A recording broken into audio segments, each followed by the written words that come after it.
booby trap 24 hours. I was waking up sweating in the middle of the night. A 40-year-old today doesn't look like a 40-year-old in the 80s. I want to know who got one up on me and if I'm willing to take on that burden. Oh, we're jumping right into chaos. Cam Mase and Michael Irvin are already turning up the Unsk energy. Miami, women, and 24-hour clubs? Let's go. I'm Treasure Wilson, aka Stat Baby, along with your hosts Mase and Cam, and today we are joined with our analyst Michael Irvin. Killer, Michael Irvin, what's good, man? It's all good. Halfway through, I know you guys in Vegas. Halfway through would be right here in Dallas, and then it should continue to go on east. With Cam, you still in New York, Cam? Nah, but I'm on the East Coast. I'm in Florida. I'm right up the block from you. I'm right up the block from all right, Yeah. I'll be that way tomorrow.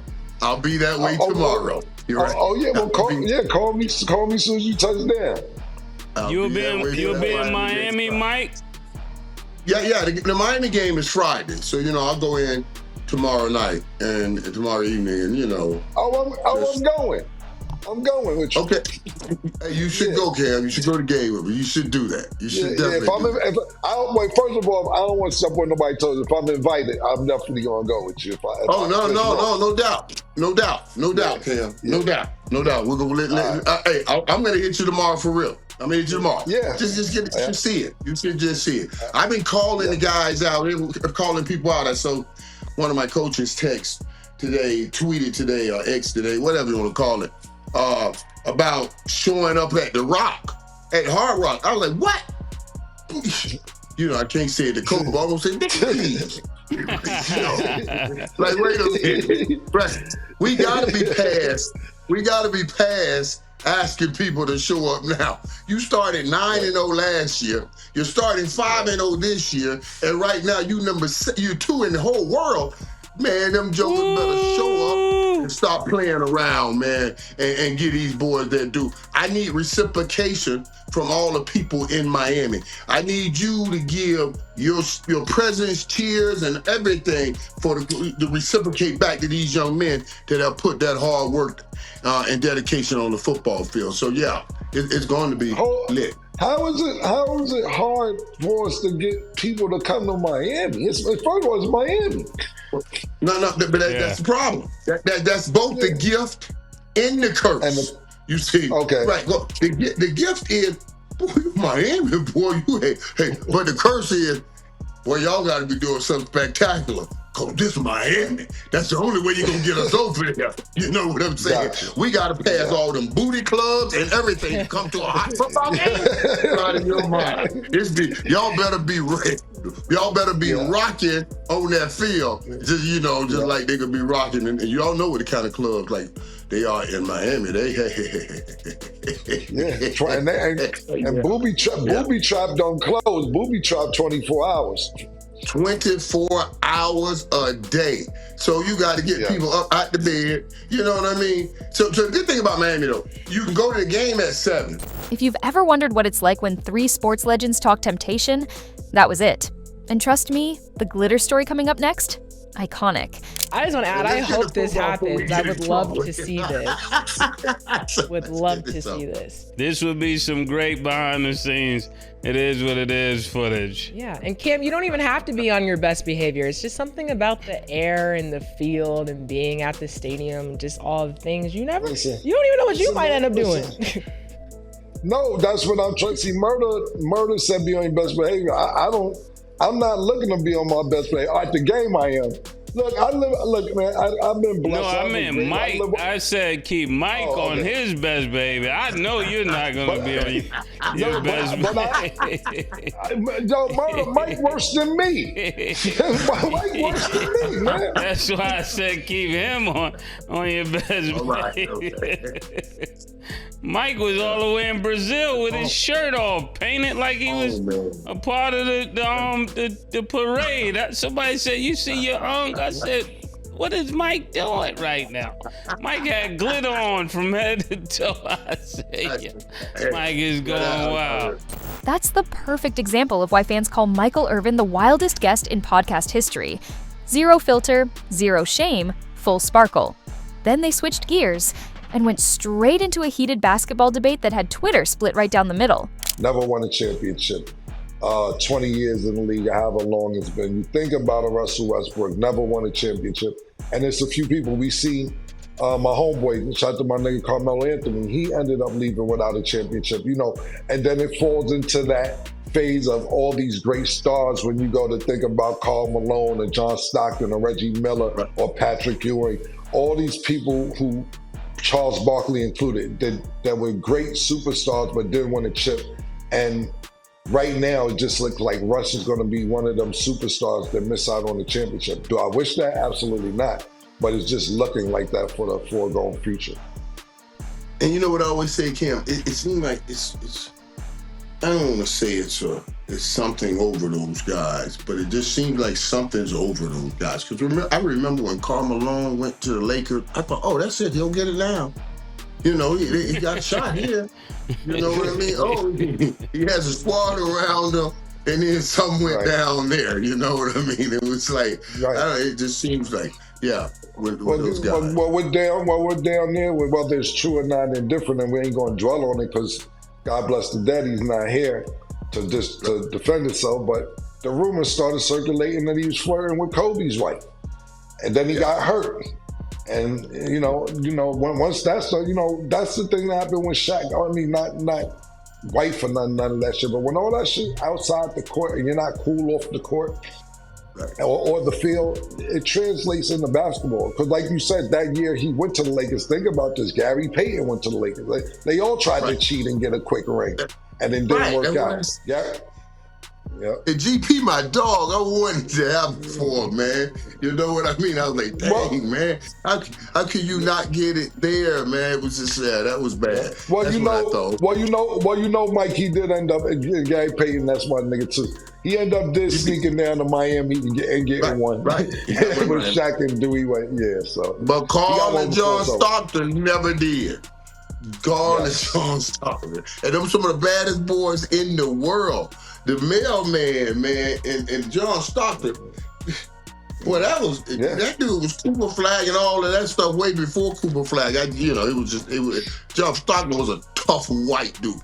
You want to translate basketball and football? You want to? I'll pick out that what I'm seeing like a scatterboo in New York. That's what Stockton was in Utah. The tough, hard white dude that didn't care nothing about no black. He ain't care nothing about them brothers. I mean, Utah Stockton was tough. He played hard. That's a fact. That's a fact. But you got to realize this. See, the difference between what that era, Mike, and what's going on now is, and don't get me wrong, this is my bro too. LeBron James is my bro. That's my nigga. Rich Paul, shout out to everybody over there at Clutch. But John Stockton, Karl Malone, Reggie Miller, Charles Barkley, Patrick Ewing, if you want to throw GP in there, whoever else didn't get it was Michael Jordan in their way. There's no excuse for nothing else right now. Michael Jordan was absolutely in everybody's way from 1991 until he left for us. So really the 90s was his. And then you got to think about the 80s, right? You think about the 80s, even though we're going back a little bit of time. You can literally hear the passion and the shade. Isaiah Thomas still wants his flowers, and Cam made sure he got them. Now, this part went viral for a whole other reason. The What's an Unk convo had every generation arguing online, and Cam might have just won that debate. The battle of the unks. Mike, gonna let you go first just because I'm curious. What age do you consider an unk? You know what? Me and my friend, we've been talking a lot about this, because I want to stay an unk forever. But she tried to make me believe that I'm going to senior citizen because at 60, they start giving you the dollar at the movies, and it's like, it's on a Tuesday night, you know what I'm saying? So wait a minute, we don't need to save you just want to mess with a brother, you know what I'm saying? But I think the unks should stay forever. I have to think that now since I'm getting towards forever. Are you talking? What are you asking me that question for? You gotta have somebody that's leaving stay. But I think it should stay forever. I kind of like that term. I like that term. Hey, I like it over what they doing at the movies, giving Negroes and giving niggas senior citizen rate. Don't give them, call it an unk rate. Don't call them senior citizen rate, the unk rate. Hey, I can take that. Man, let's go get the unk rate. You know what I'm saying? No, that's Ain't nobody want to sit there and go to senior citizen rate. Just for that, you're like, I'll just pay regular price. I don't want to be no senior citizen rate. I get it. I'll tell you, I want the unk rate. Yeah, I'll take the side there play. Just take my money. Right. Don't hurt my heart with that. Right. Don't hurt my heart with That's valid. Mase, in your opinion, what age do you consider an unk, specifically in football? Oh, in football, 30? 30's unk. 32? Yeah, definitely 30. 32. Okay. That's What I would about say. murder? What about in life, Mase? When you retire. I think they start calling people unk at around like 40 in rap, 35 to 40 in rap. Yep. Okay. Cam. I think it's depending on who you talking to. Yeah. It's like it depends on the person you're talking to. Like for instance, right? I'll give you a great example. This is a hilarious. My nigga Shug. My brother Shug. He's 36. His shorty is 28. His girl. I do this shit to piss him off. I say, yo, do you think you're dating an older man? She said, absolutely. He said, what? Older man? What the fuck are you talking about? He went off. I said, sure, you like 8 years older than me. Nah, ain't no older man. I said, sure, you're definitely an older man. And then the next day, because me and her are cool, his girl is my homegirl. And the next day, Shug went out with her and her friends, and she had all her friends calling him Unc the whole day. He was pissed off. He was mad about it. Yo, Unc, make a left. Yo, Unc, make it right.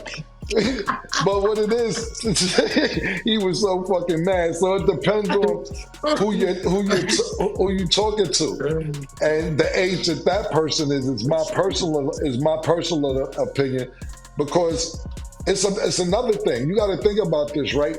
A 40-year-old today doesn't look like a 40-year-old in the 80s.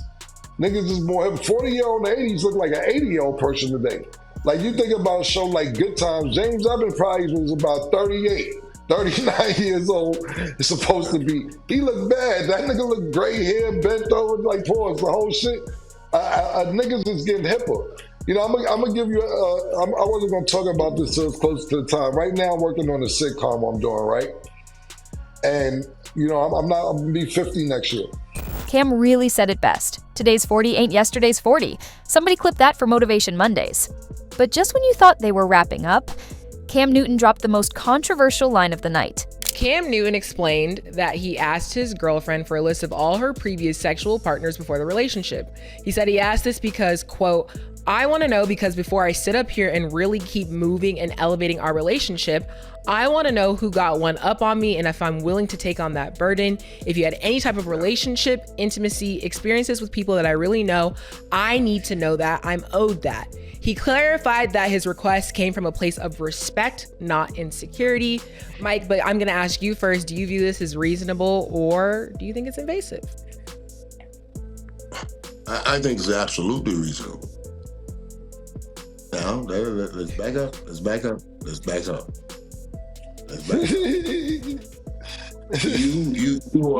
You are not riding in coach. You are not dealing in baggage claim. Let me make sure that you had this perspective of yourself before I see you as this. So if you have been having some coaching baggage claim niggas, let me know now. So I can say, hey, you know what I mean? Cause I don't want to put you on this pedestal as my queen. And here come one of these coach baggage claim niggas talking about, I told them boobs up. I want to know that. You know what I'm saying? Yeah. So, hey, a lot of people gonna say a lot of things. But Cam, I ain't saying I necessarily agree with it all, but Mase, as you said, like Chris Rock said, I understand. You know what I'm saying? Yeah. You Cam Newton. You know all the nigga wanna say is I had Cam. Other everybody that never made it to the NFL, that sat here and lied to you. Oh, my coach didn't like me. I hurt my knee. Oh, my ankle went bad. That's classic Cam. Confident, bold, and just messy enough to break the internet. Fans couldn't stop quoting this segment all week. That's an interesting question because if how many change how you, if how many change how you feel, that's an issue. It's an issue. You know what I mean? Right. But if you just, if you're how many, they all, because you're all how many can really help me. You ain't gonna meet any. Certainly you won't meet many if you meet any quite like Mike. So everybody you had before, help me. I just got to make sure it's a number that I can reasonably deal with and not go crazy about. You see what I mean? I don't mind about any of them. They won't. Any of them won't give you quite what Mike give you. So I'm okay with that. They all help me. You can all say them niggas fell short. You know what I mean?